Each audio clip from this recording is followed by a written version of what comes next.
My buddy Ethan S. Brewerton and I were chatting on our weekly Twitch art critique streams, and the subject of line weight came up, and we developed this simple chart on how to use line weights. Now it is very stripped down, very bare bones, but I think it shows an easy way on how to implement line weights if you're unsure or have never used line weights before. Hey, Walter here, and today we're going to look at this chart and figure out how to implement line weights in our artwork. Take this image for example. All the line weights are pretty similar.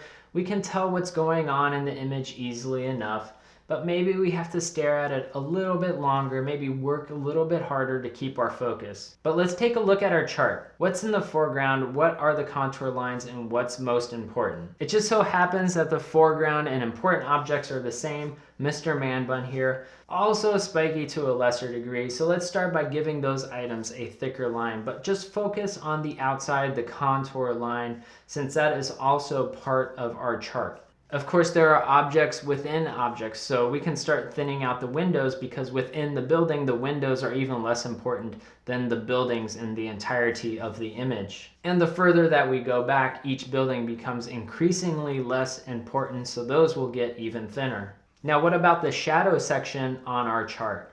Let's imagine that there's a bright light source coming from this area of the image. We can suggest that light source by putting a thicker line on the side facing away from the light, the shadow.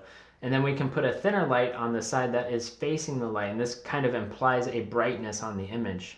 You can even get more subtle with these aspects of line weight. We mentioned foreground and background, but it doesn't always have to be so obvious as character and buildings. What about the elements that exist on a more minute level, like maybe a hand?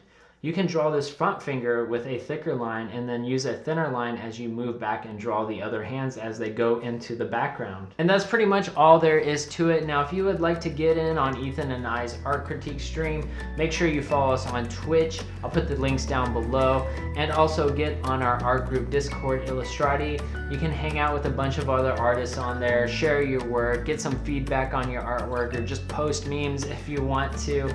Otherwise, be sure to like, link, love, hug, and sub for more sweet, sweet goodness. Peace.